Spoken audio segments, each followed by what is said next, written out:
शांत हों जिनके गुणों के गान में वर्धमान महान जिन उतरे।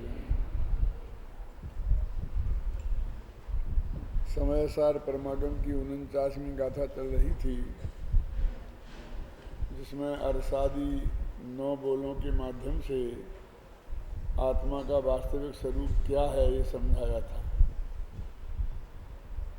8 बोल नेगेटिव थे, नास्ति रूप थे, और एक चेतना गुण ये शब्द पॉजिटिव था। इसमें हर एक के बोलों में 9 के 9 में ही अरस अरूप वगैरह के में परद्रव्य से कर्तृत्व, भोक्तृत्व, एकत्व और ममत्व तो छुड़ाया ही, लेकिन जब ज्ञातृत्व की बात आई तो बात कुछ अलग थी। जिस तरह एकत्व, ममत्व, कर्तृत्व का निषेध एकदम निर्दयता से किया ना, कि आत्मा में रस नहीं है, रूप नहीं है, गंध नहीं है, स्पर्श नहीं है, आत्मा का ये इनका स्वामी नहीं है, आत्मा इनका कर्ता भोक्ता नहीं है। कर्ता भोक्ता की बात मुख्य रूप से आगे आई, कर्ता कर्म अधिकार में एकत्व ममत्व की बात आई। ज्ञान के संदर्भ में जब बात आई तो अंतिम 2 बोल लगभग सभी में ज्ञान संबंधी थे। मैं विशेष ध्यान आकर्षित कर रहा हूँ आप सबका, और उन दोनों बोलों की विशेषता ये थी, पहला बोल तो लगभग ऐसा था कि अकेले उसी को थोड़ी जानता है, सबको जानता है ना। तो ऐसा बोल था, तो इससे पर के जानने का निषेध की दूर दूर तक भी नहीं आती है, बल्कि सबको जानने की स्थापना बहुत मजबूती से होती है। यद्यपि वो सबको जानना भी व्यवहार है ना, फिर भी अरस अरूप अव्यक्त सभी बोलों में उसकी स्थापना की, ख्याल में आई ना। और फिर एक जो अंतिम बोल था, ये तो करीब 5वां था, जहाँ 6 बोलते तो 5वां ये था, जहाँ 4 बोलते तो तीसरा ये था, जहाँ जो अंतिम बोल था, जो 6वां या चौथा, उसमें ये कहा कि उसे जानता तो है, उसके जानने रूप तो परिणमित होता है, लेकिन उस रूप परिणमित नहीं होता। तो यहाँ भी उसके एकत्व ममत्व का ही निषेध हुआ ना, जानने का निषेध नहीं हुआ। जानने रूप तो परिणमित होता है, उसको जानने रूप परिणमित होता है। मेरे कहने का मतलब ये है कि इसमें कहीं भी आत्मा का पूरा स्वरूप बता दिया, और वो खुद कहते हैं कि ये स्वरूप तुम समझ लोगे तो तुम्हें सम्यक दर्शन की प्राप्ति हो जाएगी। ऐसा नहीं ना कुछ अब बाकी रह गया, जब सर्वसिद्ध ज्ञान अधिकार पढ़ोगे तब वहाँ हम ज्ञान का निषेध करेंगे और तब तुम्हें सम्यक दर्शन की प्राप्ति होगी, ऐसी कोई बात नहीं है। ये गंध भी नहीं है उस बात की यहाँ पर, है ना। क्योंकि अपन ये कहते हैं बार बार कि भाई देखो इसमें ज्ञान की भी बात है, ज्ञान की भी बात आ गई। अरे आ गई ना ज्ञान की बात, कौन कहता है, लेकिन नहीं जानने की बात कहाँ आई। रूप रस गंध स्पर्श को नहीं जानने की बात आई कि सबको जानने की बात आई। और जानने रूप परिणमित होने का निषेध किया उनके, कि उन रूप परिणमित होने का निषेध किया। अब ऐसा भेद ज्ञान हम नहीं समझ पाते हैं। कहीं भी यदि उसके जानने का निषेध आपको दिखाई दे तो भी आप उसका ये समर्थ समझना कि उस रूप परिणमित होने का निषेध है, उसमें एकत्व ममत्व कर्तृत्व भोक्तृत्व करने का निषेध है। क्योंकि जानना तो आत्मा का स्वभाव है, और स्वभाव किसी पर की अपेक्षा नहीं रखता है। बार बार इस समय सार में ये समझाया है कि ज्ञेय से ज्ञान नहीं होता, ज्ञान के अनुसार ज्ञेय जाना जाता है। खेमचंद भाई इस वाक्य को बहुत बोला करते थे। अब खेमचंद भाई के श्रोता यहाँ कितने हैं मैं नहीं जानता हूँ, लेकिन बहुत बोलते थे। गेय के अनुसार ज्ञान नहीं होता, ज्ञान के अनुसार गेय जाना जाता। अपनी क्रमबद्ध पर्याय की किताब में भी अपन ने लिखा है, और हर ज्ञान का गेय नक्की है। तो ज्ञान की पर्याय में ऐसी योग्यता है कि वो किस गेय को जाने, और वो अब तुम्हारे हाथ में नहीं है। ये जो एक बहुत बहुत मार्मिक बात समझ लेना कि हम जिसको चाहेंगे जानेंगे और जिसको नहीं चाहेंगे नहीं जानेंगे। वो जो पर्याय है वो अपने सुनिश्चित गेय को लेकर ही पैदा होती है। क्या?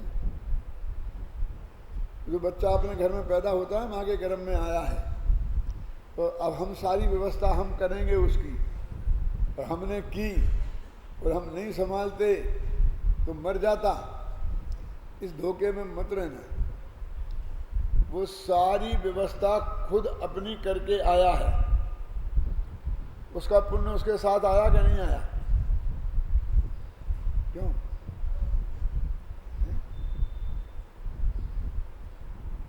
ये जो माँ बाप कहते हैं, उन माँ बाप से मैं पूछना चाहता हूँ कि जब तक वो बच्चा पैदा नहीं हुआ था तो माँ के स्तनों में दूध कहाँ था? तुम लाए हो। क्यों? तुम तो एक निमित्त मात्र हो कि उस रास्ते से वो आया है, बस इतनी सी बात है। क्यों? समझ में आया ना? वो अपने दूध की, खाने के, पीने की, सब नौकरों की व्यवस्था सब करके लाया है। तुम उसको मुफ्त में ही नहीं 24 घंटा उसके की सेवा में लगे रहते हो।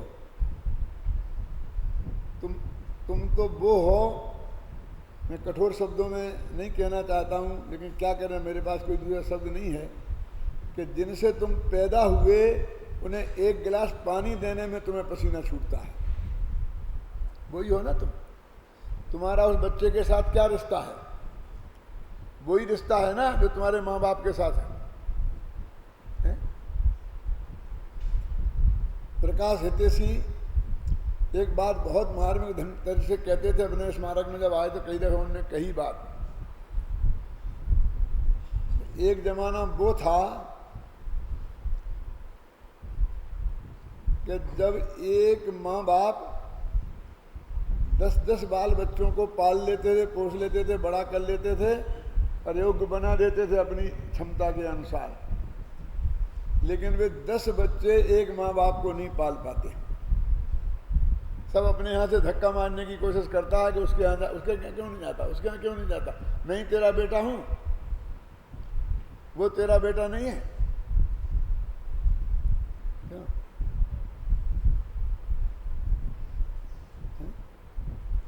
और आज तो हमको एक बच्चा पालना भारी पड़ता है, क्योंकि जितनी हमारी तनख्वाह आती है वो सब उसकी फीस में ही चली जाए, और जितना हमने जोड़ा है उसे भर्ती करने में ही चला जाए। ऐसी पोजीशन है कि नहीं? ऐसा पढ़ा लिखा करके जब उसे ऐसा योग्य बना देते हैं कि वो लाखों रुपए महीना कमाने लगता है, तो छोड़ के भाग जाता है अमेरिका। मरो, तुम्हें मरना हो, जैसा रहना हो रहा, क्योंकि वहाँ बहुत अच्छी सब तरह के मेरे को मिलती है सुविधा। इसके लिए तो तुमने किया है कि नहीं किया है। वो पुराना तो रो धो के एक गिलास पानी दे भी देता था।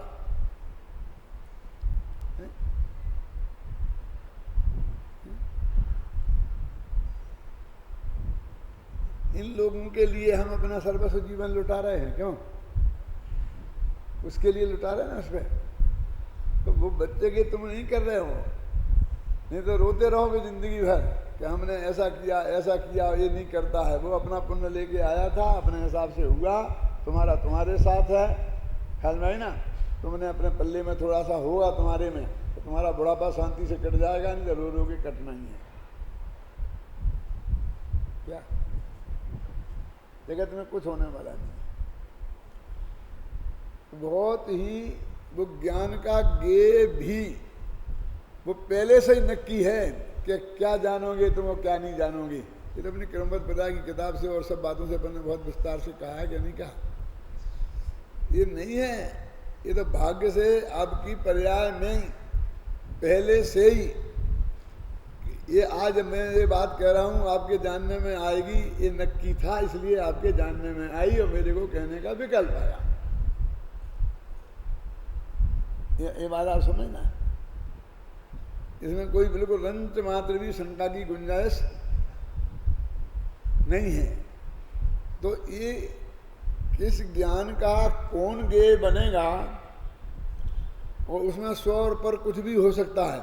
यदि पर को आत्मा नहीं जानता होता, अकेले अपने को ही जानता होता, तो कौन ज्ञेय बनेगा ये समस्या ही कहाँ खड़ी होती थी। बस उसका आत्मा का अपने आत्मा ज्ञेय बनेगा और कोई बनेगा ही नहीं। क्यों? ये कौन ज्ञेय बने ये प्रश्न ही कहाँ से खड़ा हुआ, क्योंकि स्वा तो एक ही है और पर तो अनेक है। तो अकेले स्वा को ही जानेगा तो एक नक्की है, बस वही। क्यों है? और पर को है ही नहीं। वो हम ऐसी बहुत तकनीकें लगाते हैं, टेक्निक। एक आदमी ने एक आदमी को 10,000 रुपये दिए थे और लिखा पढ़ी पक्की की थी, स्टाम्प लगा करके।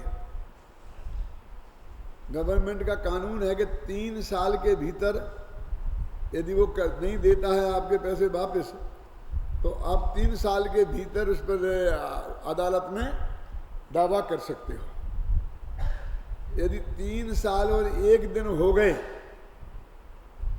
तो तुम्हारा दावा खत्म, अब बस अब तुम्हें नहीं मिलेगा। तो अब ये कानूनी एक पेंच हो सकता है, लेकिन वो 10,000 रुपये दिए थे, यदि ईमानदार से देने वाला और लेने वाला है तो म्याद के भीतर भी उसका वैसा ही देना है और म्याद के बाहर भी। ईमानदारी की बात तो ये है ना, मेरा मतलब समझ गए ना क्या है। यदि उसके पास नहीं है भाग्य से, सुनो, वो आज नहीं दे सकता है, तो इतना तो कर सकता है कि द्वारा लिखा पढ़ी कर दे, तो फिर तुम्हारी 3 साल की और म्याद हो जाए। लेकिन मैं क्यों कर जाऊं, मैं 1 दिन बाद तो छूट ही जाऊंगा। क्यों? मैं क्यों झंझट में पढ़ूं? बेईमानी है कि नहीं है? तो ऐसी ज्ञान की हम टेक्निक लगाते हैं। तो आत्मा ज्ञान की पर्याय में परपदा झलकते हैं। आत्मा तो ज्ञान की पर्याय को जानता है, तो पर को जानता ही नहीं है। आप समझे ना, ये सब टेक्निक की बातें हैं। मैं पूछता हूं कि वो इस विधि से जानता है, तो इससे नहीं जानना अर्थ कहां से निकलता है? इस जानने का भेद है कि नहीं जानने का? मैं बहुत मार्मिक बात कहता हूं कि मुझे चश्मा के बिना दिखाई नहीं देता, तो मैं अंधा हूं क्या आंख वाला? मैं पूछता हूं आपसे, क्यों? कि मुझे नहीं दिखाई देता। बिल्कुल, लाओ चश्मा तब दिखाई देगा। अंधा किसे बोलते हैं? जिसे दिखाई ना दे। अब मुझे चश्मे से दिखाई देता है, तो उसमें मेरे को दिखाई नहीं देता है, ये अर्थ कहाँ से निकालते हो? चश्मे से दिखाई देने का अर्थ नहीं दिखाई देना कहाँ अर्थ होता है? उसका नाम तो दिखाई देना है ना। चश्मे से दिखाई देना, इसका नाम भी दिखाई देना है ना। तो ज्ञान दर्पण में देखना, ये भी देखना है कि नहीं?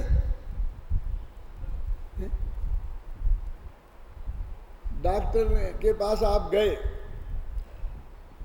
और उसने बस आपको देखा, तो क्या तकलीफ है? कि साहब सीने में दर्द होता है। ठीक है, फटाफट लिख दी, एक्सरे निकलवाओ, ये करवाओ, इसकी जांच करवाओ, इसकी करवाओ, ये सब भेज दिया आपको। अब बात ही नहीं करी, बस इसे पूछा क्या तकलीफ है, वो बाहर भगा दिया। फिर 3 दिन बाद आना, और 3 दिन बाद गए तो बस डॉक्टर ने फिर बात ही नहीं करी, दवाई लिख दी कि ये खाओगे ऑपरेशन होगा। अब क्या करूं मैं, ऐसे में कैसे ऑपरेशन करूं? डॉक्टर ने देखा ही नहीं, बस जांचों के इतने पैसा लगवा दिए 10,000 मुफ्त के। अरे वो एक्सरा देखा उसने, तो तुझे देखा कि नहीं देखा? मैं बोलो मरीज को डॉक्टर ने देखा कि नहीं देखा, ऐसे क्या मानते हो आप?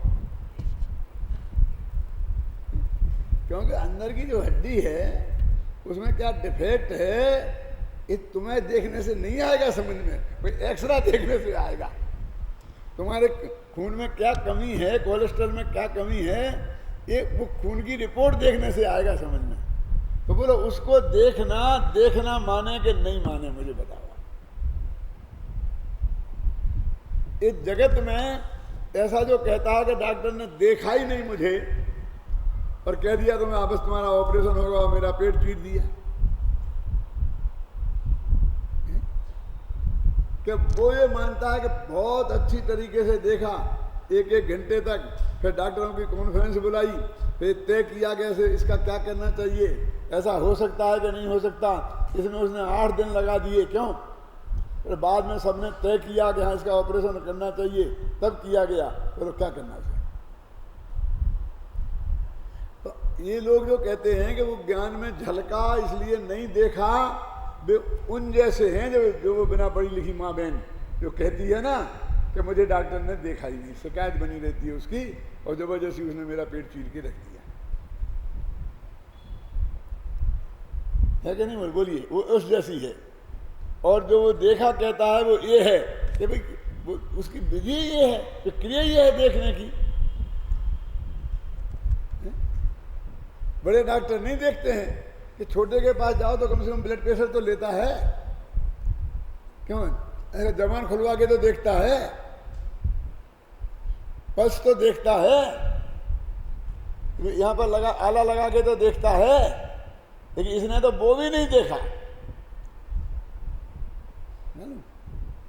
बड़े बड़े डॉक्टरों के पास आजकल मालूम क्या होता है कि उनके 5-6 कमरे होते हैं, उन कमरे में आगे मरीज बैठे रहते हैं और उनके जो असिस्टेंट डॉक्टर हैं वो पहले आते हैं, ब्लड प्रेशर लेते हैं, पल्स देखते हैं, बुखार देखते हैं, आप समझे ना, उनकी हाइट नापते हैं, वजन देखते हैं और सब उस पर लिखते हैं।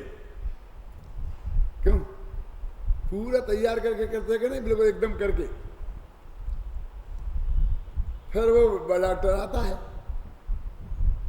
तो वो जो रिपोर्ट बना करके वो तैयार करके रखता है ना, वो उसे देखता है और पर्चा लिख देता है। अब कहते उसने हमें देखा ही नहीं, बिना ब्लड प्रेशर नापा। अरे भाई एक नर्स नाप रही थी, बिना पढ़ी लिखी। नर्स ने भी कहना था वो तो मशीन नापती है। क्यों? तेरा ईसीजी भी डॉक्टर करेगा, क्यों? बोलो देखना है कि नहीं देखना है? तो ऐसी प्रक्रिया की बात करना कि वो ऐसे नहीं ऐसा देखता है, इसमें कुछ दम नहीं है। अरे सबसे बड़ा तर्क एक और बहुत मजबूत है कि पर को जैसे वो हमारी पर्याय में झलकता है और वो हमें दिखता है ना, त्रिकाली ध्रुव भगवान आत्मा भी वैसा ही झलकता है और वैसा ही दिखता है, डायरेक्ट वो भी नहीं दिखता। केवली भगवान को भी, हमें तुम्हें तो जाने दो, उनकी भी ज्ञान पर्याय में झलकता है, समझ में आया ना? दर्पणाएं थे आता ना, यदि विद्या दर्पणाएं थे। तो यदि तुम वो डायरेक्ट नहीं जानता है, ज्ञान पर्याय में झलकता है और उसे जानता है, इसको नहीं जानना कहोगे तो फिर आत्मज्ञान कभी होगा ही नहीं, क्योंकि आत्मा को जानना भी कोई नहीं जानना कहना पड़ेगा। पर को जानता नहीं जानता और अपने को जानता, ये कैसे कह सकते हो? तो उसी विधि से आत्मा को जानना वो निश्चय हो गया, और उसी विधि से पर को जानना वो व्यवहार हो गया। ये कहाँ का न्याय है? तो क्या निश्चय व्यवहार है, लेकिन वो उस विधि से जानने के कारण वो व्यवहार नहीं है। तन्मय होके नहीं जानता इसलिए व्यवहार है, पर ये इसे तन्मय होके जानता है इसलिए इसका नाम निश्चय है। और तन्मय होने का अर्थ क्या है? उपयोग की एकाग्रता नहीं, ये मैं हूं ऐसी श्रद्धा पूर्वक जानना, उसका नाम है तन्मय होके जानना। और ये मैं नहीं हूं ऐसी श्रद्धा पूर्वक जानना, उसका नाम है अतन्मय होके जानना। बस इतनी सी बात है। समझना दृष्टि पर पदार्थ को ये मैं नहीं हूं ऐसा जानता है, बस इतनी सी बात है। इसको इस अपेक्षा व्यवहार है। वो नहीं जानता इसलिए व्यवहार है, वो पर्याय में झलकता है इसलिए व्यवहार है, ऐसा है ही नहीं। और ये जो वाक्य मैं आपको बोल रहा हूँ सब शास्त्र के हैं, जिनवाणी के हैं। तो इस तरह 49वीं गाथा में जो आत्मा का स्वरूप बताया है, अब उसी बात को जो गाथा में कहा है, आचार्य का मन भरा नहीं है, तो फिर खोल खोल के वही बात को विस्तार से कह रहे हैं। उसकी उत्थान का रूप जो कलश है उसे अपन पढ़ते हैं। चित्त शक्ति व्याप्त सर्वस्व स्वारो जीवो यवानयम् अतोतिरिक्ता सर्वेपि भावा पौद्गल का अमी। चित्त शक्ति सर्वस्व जिनमें केवल बे हैं जीव, उन्हें छोड़कर और सब उद्गलमयी अजीब। इस छंद में भी बहुत सी मार्मिक बातें हैं जो हमारे विवाद का विषय बनती है।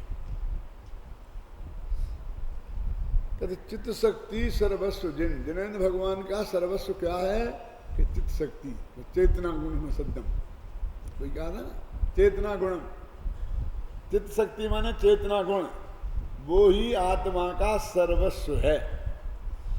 जो कुछ है वो ये है कि वो अरस स्वरूप वो नहीं है, कि वो तो रस नहीं है, इसका नाम रस है।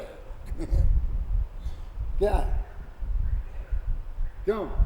मैं पंडित हुकुमचंद हूँ, रमेश नहीं, दिलीप नहीं, क्या ना लड्डू लाल, ये नहीं, समझ गया ना? ये नहीं, तो ये नहीं, इसमें मैं क्या? ये तो अरस स्वरूप तो 8-9 कहे हैं, 1,00,000 कहो, अनंत कहो, क्योंकि मेरे अलावा पर पदार्थ तो अनंत हैं, तो अनंत बार कह सकते हो कि ये मैं नहीं, ये मैं नहीं, ये मैं नहीं। ख्याल में है ना? ये मैं नहीं, ऐसा मेरे में एक नास्तित्व धर्म है, वो मेरे में है, वो अस्थि रूप है। तो सर्वस्व क्या रहा मेरा? चित्त शक्ति। चित्त शक्ति सर्वस्व जिन्हें, जिन माने जिनके, केवल बे हैं जीव, जिन माने जिनेन्द्र भगवान नहीं, जिनकी चित्त चैतन्य शक्ति ही सर्वस्व है, वे केवल बे जीव हैं। और इन्हें छोड़कर और सब उद्गलमयी अजीब। अब इसमें खतरनाक बात यह है कि इन्हें छोड़कर, मैंने चित्त शक्ति को छोड़कर, तो इन्हें क्यों कहा? इसे कहते तो चित्त शक्ति में अनंत गुण समाहित है ना। ज्ञान मात्र इस शब्द में है अनंत गुण व्याप्त, और सब वो उद्गलमय हैं और अजीब हैं। क्या मतलब? अब इसमें अपने आत्मा को छोड़कर पर जीव भी आ गए ना, अब उन्हें पुद्गलमय कह रहे और अजीब कह रहे।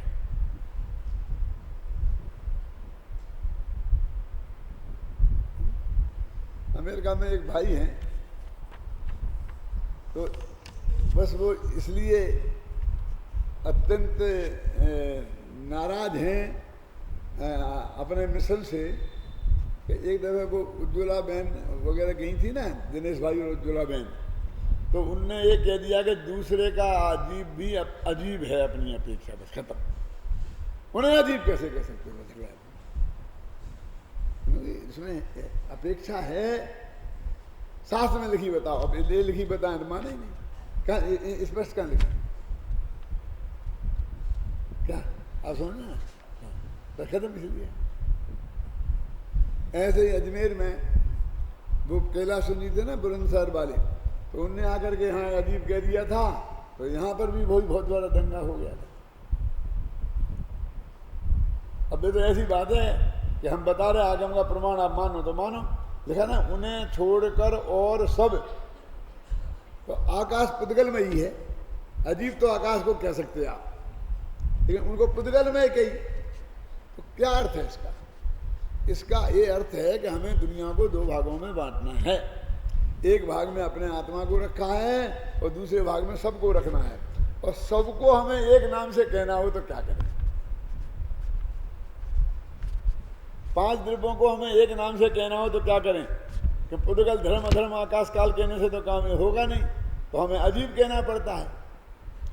अब आगम में भेद विज्ञान की दृष्टि से कहीं कहीं उन्हें अजीब नहीं कह के पुद्गल भी कह दिया, रूपी भी कह दिया, अचेतन भी कह दिया। अब वो अपेक्षा को अपन स्वीकार नहीं करेंगे तो वहां पर अपन गड़बड़ा जाएंगे।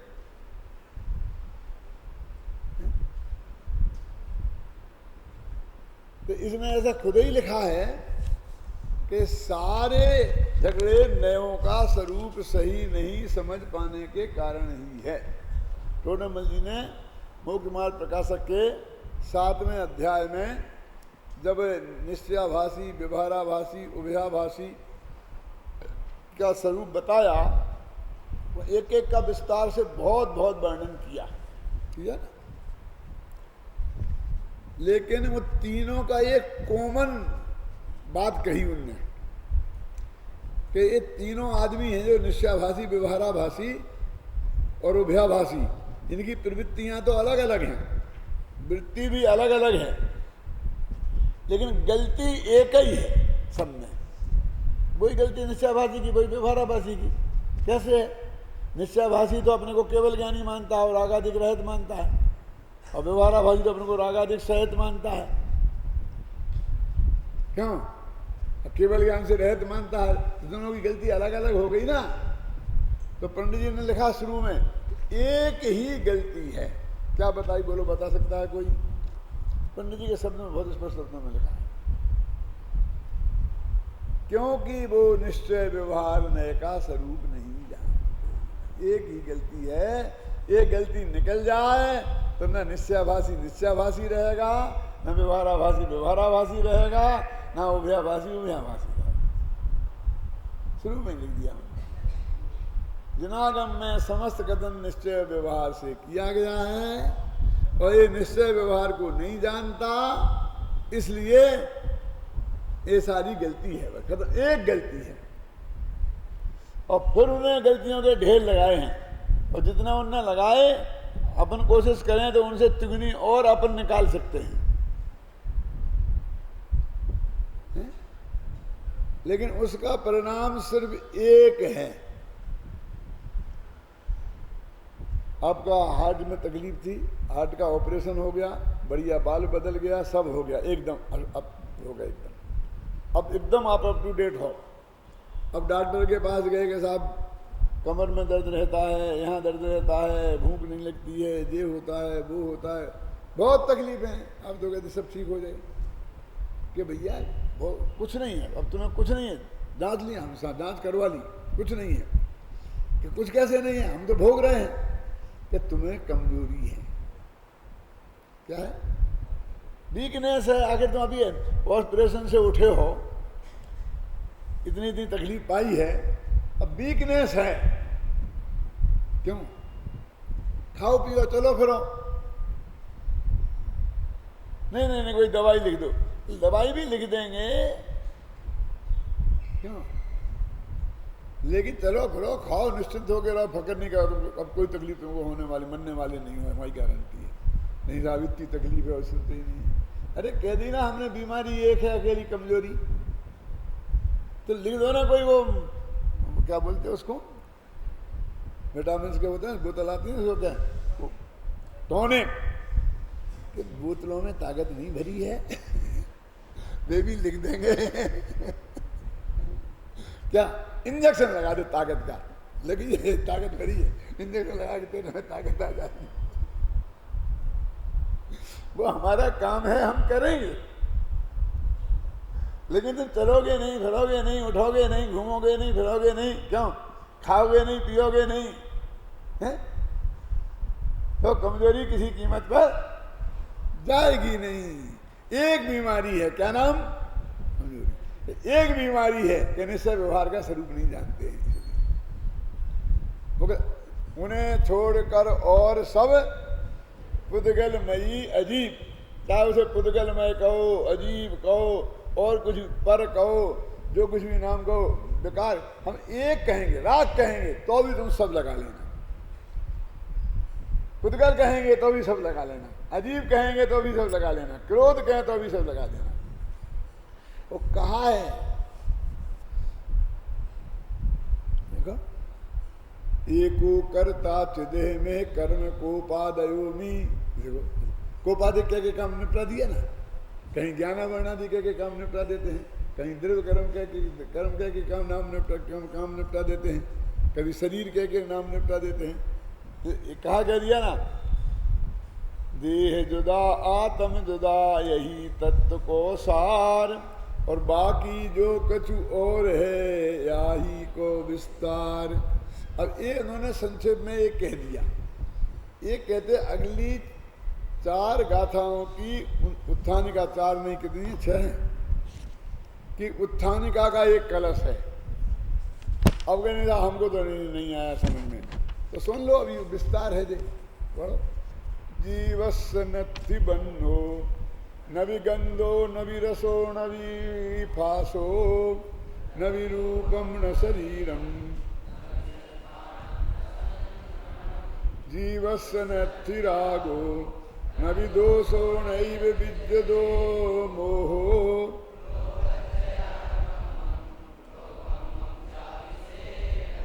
जीवस्य नत्थि भग्गो न भग्गना नैव फड्डया केयी,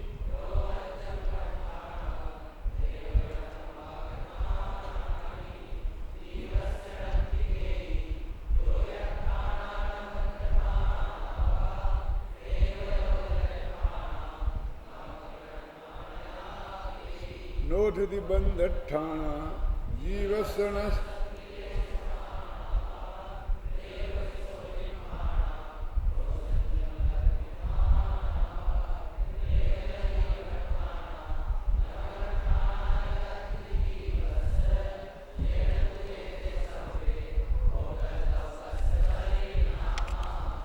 ना, उसी को उन्हें कह दिया सब पुद्गल के परिणाम हैं, कहा ना। अब उन्होंने वे 29 प्रकार के भाव गिना दिए यहाँ, वर्ण से लेकर गुणस्थान पर्यंत। ऐसा अपना कलश भी आएगा आगे कि वर्ण से लेकर गुणस्थान पर्यंत जितने ये भाव हैं। देखो इसी के बाद है कलश 37वां, वर्णाद्यावा राग मोहादयवा भिन्ना भावा सर्व एवा सुपुंसा। आ गया ना, इसी में एक वर्णादि और एक रागादि, 2 ग्रुप है ना, वर्णाद्यावा राग मोहादयवा है ना। और ऐसे एक जगह आता है कि भाई ये अभी ये उन्होंने ये 29 बोल गिना दिए, कौन चाहे इन्हें अजीब कहो चाहे पुग्गल कहो, लेकिन इनमें जो 29 लेना है। अब वो तो ये कहेंगे कि एक का नाम ले में हम तो 29 समझ लेना, हम वर्ण से भिन्न कहेंगे तो 29, रस से भिन्न कहेंगे तो 29, आप समझेंगे ना। तो ये तो अन्याय है, अन्याय नहीं है भैया। जब यहाँ पर कोई आदमी रास्ते में आता है, हॉल में किसी को भी आना मना है, ऐसा कर चपरासी को खड़ा कर देते, तो वो जब आता है कि नहीं आप नहीं आ सकते। क्यों नहीं आ सकते? क्योंकि कोई नहीं आ सकता। जब वो आप नहीं आ सकते इतना ही बोलता है, वो कोई नहीं आ सकता है, वो तो जब आप पूछते हो तब बोलता है। क्या आपका अर्थ फिर वो सामान्य कहता है, क्रोध जीव नहीं है। क्यों नहीं है? कि माया लोभ और वर्ण आदि कोई जीव नहीं है, इसलिए वो भी जीव नहीं है। समझ गए ना आप?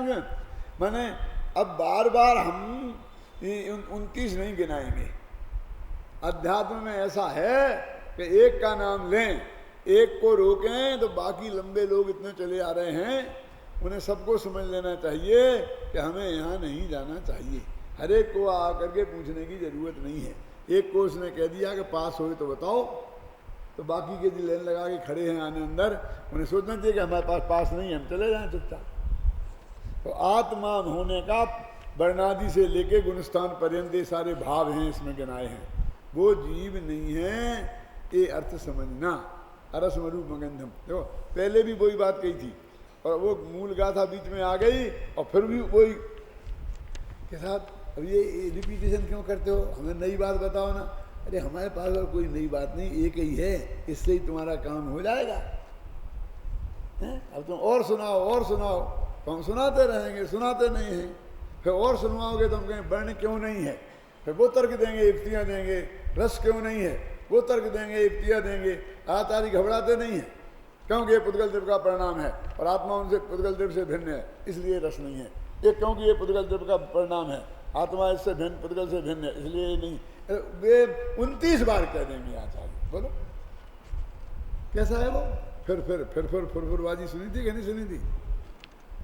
कि तेरी फिरबाजी कब खत्म होगी? और को समझाओ। कि और क्या समझाएं?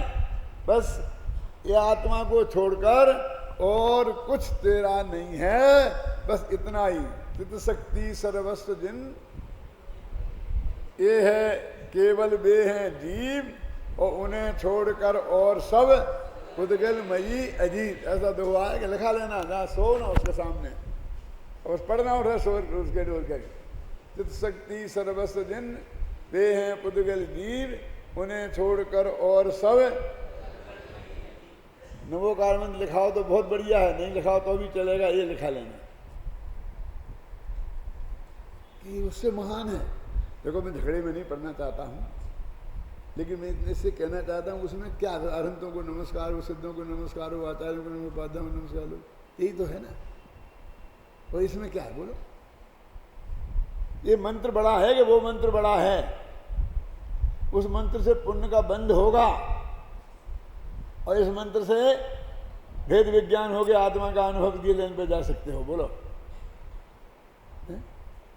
लेकिन नमोकार मंत्र के विरुद्ध बोलना भैया, जैसे बोल मत देना कहीं ना, पिटे पिटे बिना नहीं रहोगे तो मैं भी बदनाम होऊंगा और तुम भी बदनाम होंगे। तुम अंदर से सोचो गंभीरता से। यही तो है, पिताजी तुम्हें नमस्ते, माताजी तुम्हें नमस्ते, बड़े भाई साहब तुम्हें नमस्ते, जीजा जी तुम्हें नमस्ते, मामा जी तुम्हें नमस्ते, यही तो है। ये नहीं क्यों कि पिताजी की आज्ञा मानना कि बस सुबह सुबह सबको नमस्ते, सबके पैर छूना, बस है ना, हो जाएगा काम। इसलिए वो भी उसको छोड़ने की बात नहीं है। अपने पंच परमेष्ठी की, अपने गुरुओं की विनय मर्यादा तो हर एक को रखना ही चाहिए, लेकिन उसे आगे भी थोड़ा बढ़ना चाहिए।